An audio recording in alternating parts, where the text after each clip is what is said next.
Bonjour à toutes et à tous, ravi de vous retrouver pour cette nouvelle vidéo. Je m'excuse un peu de retard, ça fait un petit moment qu'on s'était pas vu, mais entre la semaine de vacances que j'ai pris et mon retour à la maison avec une coupure internet qui a mis 4 jours à être réparée, forcément, j'ai mis un peu longtemps à vous présenter cette figurine de Géo Trouve Tout avec son nid d'idées que j'avais acheté il y a déjà une petite dizaine de jours. C'est donc la deuxième figurine à présenter Géo Trouve Tout. J'avoue que je m'y attendais pas spécialement à ce qu'il y en ait deux, le présentant. On a déjà de Mickey, on a de Donald, de Daisy, de Picsou, de Riri, Fifi et Loulou. Et c'est vrai que ça peut se comprendre, puisque bien que je sais qu'il y a actuellement une pétition en ligne pour que la collection aille jusqu'au numéro 80, bien qu'il y ait effectivement plein de personnages dans cet univers de comics, c'est peut-être un peu moins simple pour les concepteurs de chez Hachette d'arriver à, comment dire, réussir à trouver quels personnages peuvent être assez populaires pour être vendus suffisamment, puisqu'on rappelle que c'est quand même aussi l'objectif d'une collection.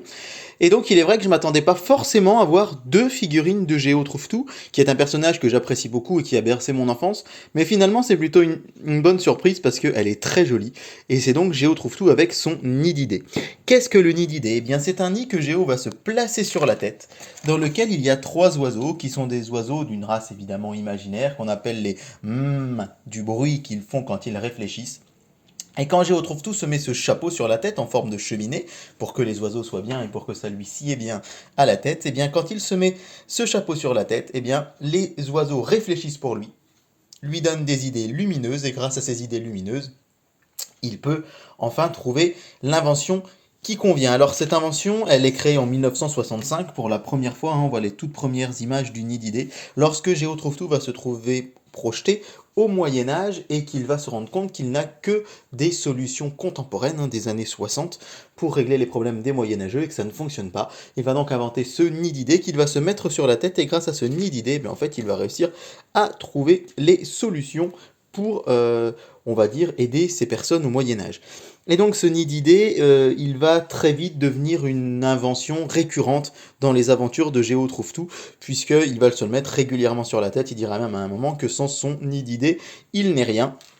Et donc c'est vrai que c'est assez rigolo de voir que ce chapeau, en fait, ça va devenir vraiment pour les scénaristes la manière, on va dire, une manière de trouver plein d'histoires assez passionnantes et fascinantes, et ça va être notamment le cas lorsque des méchants vont s'emparer du nid d'idées, on le voit ici en image avec l'un des Raptous, et il se trouve qu'en fait le nid d'idées c'est une invention, on va dire, qui va quelque part un petit peu refléter la personnalité de celui qui se le met sur la tête. C'est-à-dire que lorsque c'est un raptou, forcément ce sont des idées un peu mauvaises, même très mauvaises qui vont lui venir. Il y a également Dingo qui va s'en servir, et donc ce nid d'idées, c'est vraiment quelque chose que les scénaristes vont beaucoup utiliser.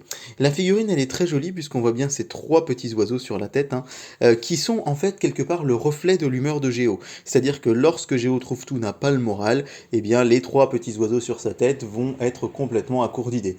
Quand il est complètement enthousiaste, ils vont très vite trouver l'idée qu'il faut pour aider Géo dans la situation en cours. Alors ce qui est drôle, c'est que en fait, quand on prend le nom original du nid d'idées, vous le voyez ici, son nom original c'est The Thinking Cap, qu'on pourrait traduire par le chapeau qui réfléchit. Dans la plupart des autres langues, c'est ce que nous dit le fascicule et qui est aussi très intéressant, c'est qu'on va utiliser chapeau à penser, coiffure pensante. Et en fait, ce n'est quasiment qu'en France qu'on va utiliser une appellation spécifique qui est très drôle, le nid d'idées. C'est vrai que c'est un joli jeu de mots, il fallait y penser. Donc les Français, on a été assez malins dans cette histoire, puisque vraiment je trouve que c'est bien pensé, c'est bien trouvé, et puis ça caractérise vraiment ce chapeau. D'ailleurs, on doit à un Français, comme c'est écrit ici, Alain Clément, on doit à un Français l'idée, il est le seul à avoir eu cette idée, parmi tous les auteurs des aventures de Géo, il est le seul à avoir eu l'idée de nommer les trois oiseaux. C'est vraiment chouette de se dire que c'est l'idée d'un Français. Alors, il s'appelle Léonard, comme Léonard de Vinci, Albert, comme Albert Einstein, puisqu'il faut le dire, comme ce sont des oiseaux qui réfléchissent et qui pensent, ils ont forcément des idées brillantes, donc ils ont des noms de grands penseurs. Albert donc pour Albert Einstein, Léonard pour Léonard de Vinci, et enfin le troisième s'appelle Walt À ton avis, pourquoi s'appelle-t-il Walt? Si tu as la réponse, donne-la dans les commentaires. Non, je plaisante bien sûr, mais évidemment Walt pour Walt Disney. C'est un joli clin d'œil qu'a fait Alain Clément, donc au grand instigateur de tout cet univers et de tous ces univers que l'on aime tant.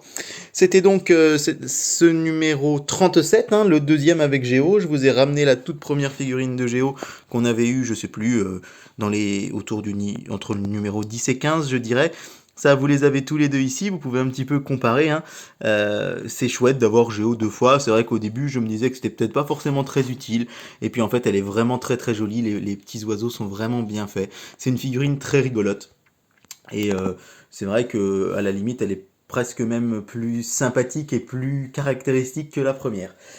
On se retrouve très bientôt pour le numéro 38 qui va être une très jolie figurine, hein, que j'ai hâte d'avoir personnellement. C'est Mickey Détective, hein, puisque on a eu le commissaire Finot, on a eu le fantôme noir. Il nous manquait donc vraiment, on va dire, le héros de ce Sherlock Holmes ou Hercule Poirot version Disney. Ce sera donc très bientôt sur ma chaîne. D'ici là, n'oubliez pas un petit pouce bleu ou un petit commentaire ou de partager la vidéo sur vos réseaux sociaux, ça ferait vraiment plaisir. Je vous rappelle que je suis personnellement sur Instagram, pour cette chaîne YouTube, hein, David Collectionne sur Instagram, vous pouvez me retrouver également. Je vous souhaite à tous une très bonne journée et puis vive les figurines Disney!